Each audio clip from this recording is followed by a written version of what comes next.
Hello everybody, it is Connor, we are back, and I know you've missed my face, I know you've missed the content, don't worry, we are back here with your tactical breakdown of Leicester City. Brilliant performance versus Aston Villa. I felt they didn't set up right against us. If you've not seen my review of the game, please go check that out, and that'll probably give you a little bit more of a breakdown of the Villa game. Don't worry, I wasn't in the car. When you film yourself like that, the image mirrors. It goes to the other side. It goes to the opposite side. Numerous people thought I was driving and filming. No, I wasn't at all. Trust me, I'm not that stupid. But anyway, guys, I am back. If you want to cop yourself some merch, I haven't got the merch on at this moment in time because it's sweaty because I'm wearing it all the time. But look at this, just in time for Christmas. Get your loved ones or get yourself some nice comfy merch. It is so soft, it's so nice. You got a cup there as well, which you can cop on the website. So make sure you do that. But now we have the tactical breakdown. I know what you're all here for Leicester City. Now this is going to be a very different game for me. Very similar to the Wolves game. So Leeds United have to adapt for this game. So let's get into it.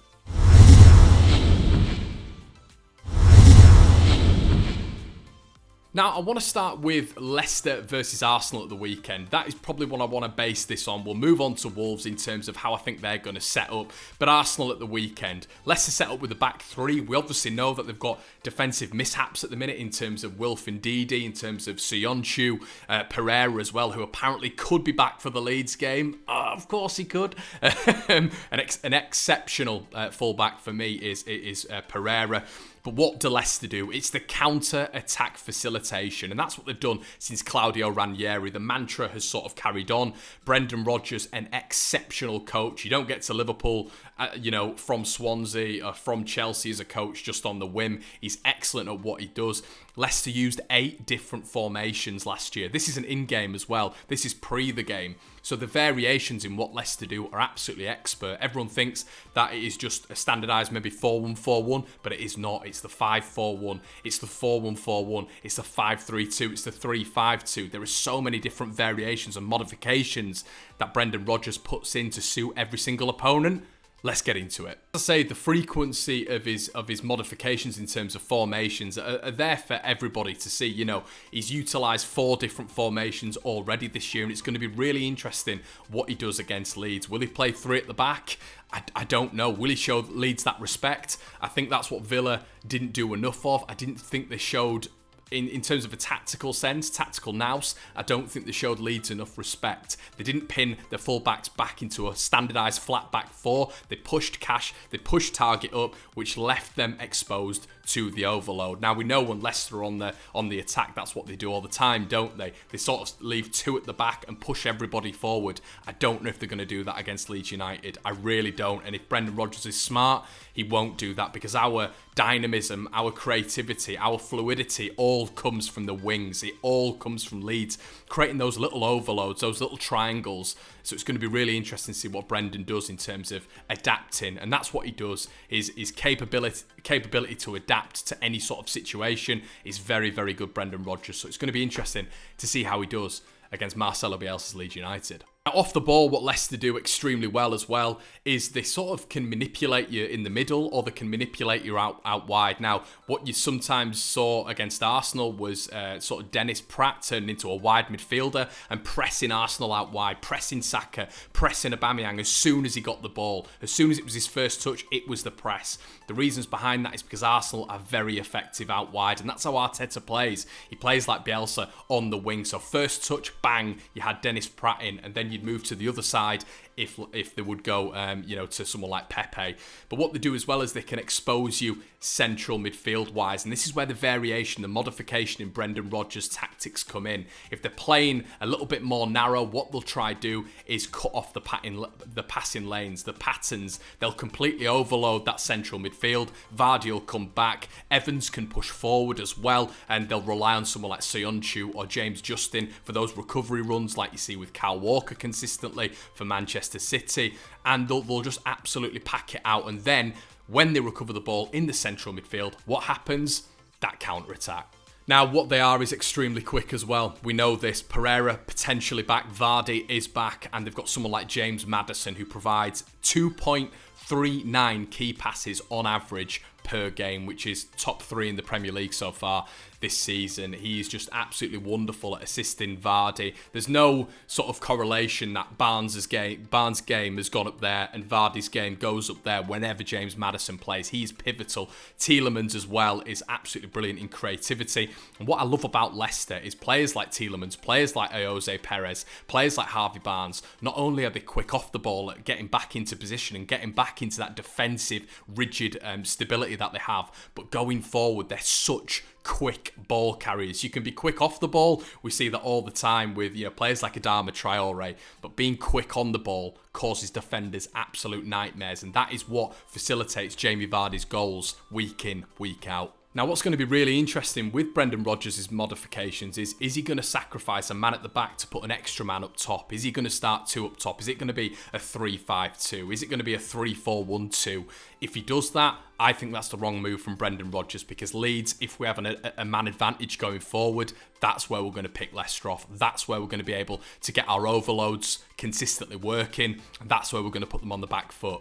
And I also think Leeds can win this game by scoring early, because you score early, Leicester are going to have to adapt. They're going to have to come out. That is where Leeds are going to be most dangerous, because we do that. We saw that last year.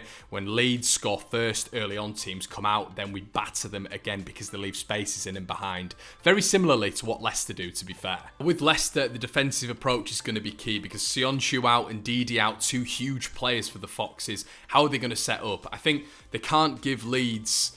They've got to respect Leeds, and I think, you've got to set up in the right manner against Leeds United. But if they don't, more for them. I think the Wolves blueprint is perfect, but Aston Villa, I think they showed us a little bit too much respect. There wasn't enough recovery runs from the midfield.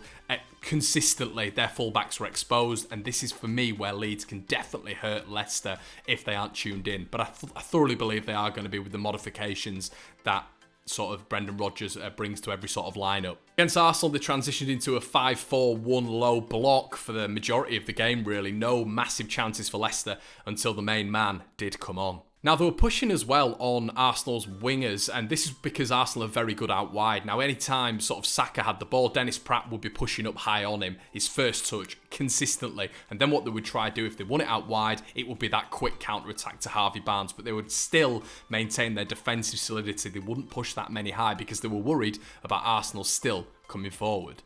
Now, off the ball, it is sort of a 2-4-3-1. You see Justin pushing up. You see Castagna pushing up as well.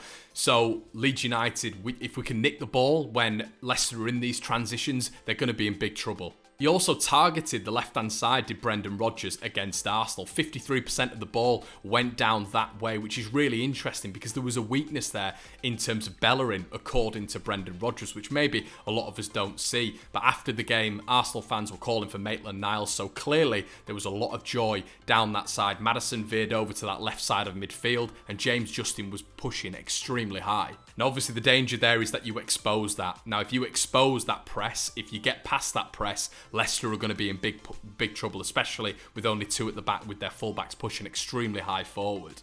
Now, there's a very big similarity with the game against Wolves here, as I keep saying, because they play very similar formations with the 3 at the back, transitioning into a back 5 when they're defending. Leicester, a lot of the time, and they're very good positionally. They're very good at setting up. They're very strong at the back. Now, they've obviously got some key names missing. Pereira potentially could be back, but this is where Leeds have to be a bit more astute for me. There has to be more creativity. We have to somehow breach that back line. Could it be a start for Pablo Hernandez? Get your comments in the section below. Similarly to Patricio, when we played against Wolverhampton, we barely got any shots on target. Rodrigo is the only one of note, really. It was the exact same for Arsenal against Kasper Schmeichel and Leicester at the weekend. They barely touched a glove on Leicester, even though Leicester barely got forward. Now, this is where Pablo could be extremely, extremely good for Leeds United in terms of getting him on, the creativity, the spark. We need something like that for me in this game. It could be him, it could be Rafinha, but we really struggle to break Wolves down, and Leicester are just going to be another blueprint of that. I do think that switch to our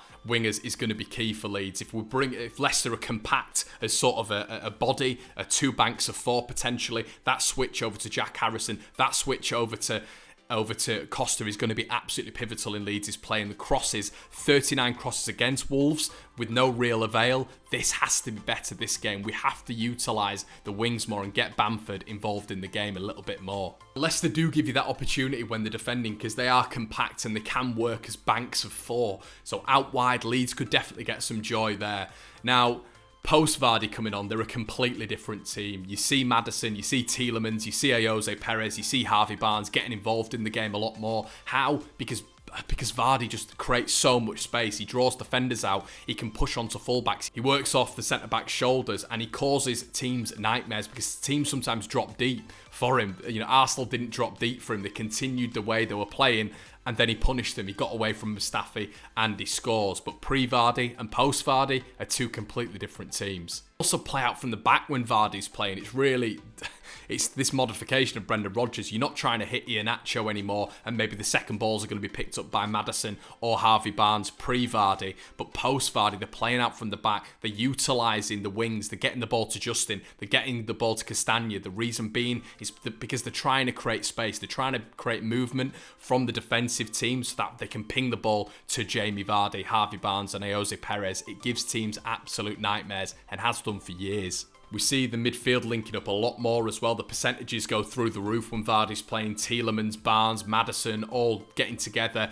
And what it does as well is it frees up Harvey Barnes. He's not a natural number 9, so he really did suffer at the weekend up by himself, you know, playing against Luiz and playing against Mustafi. So when Vardy came on, he's got the movement. You know when you're a centre-forward, the movement, how to play against the centre-backs. He's done it against Arsenal so many times as well.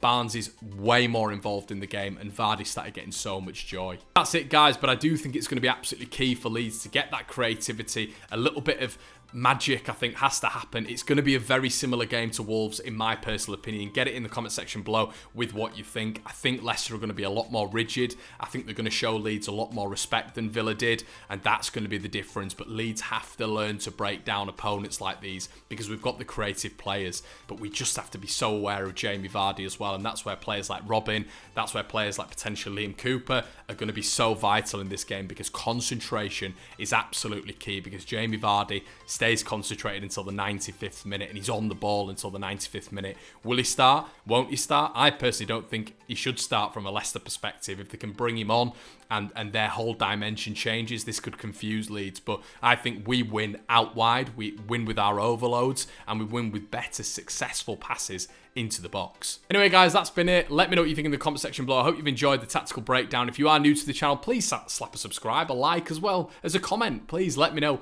exactly what you're thinking. It's an interactive channel. Go check out the merchandise, your Patrons, your PayPals as well, all that good stuff, guys. I'll be back with tomorrow with sort of an opposition / my preview, and I'll see you in a bit.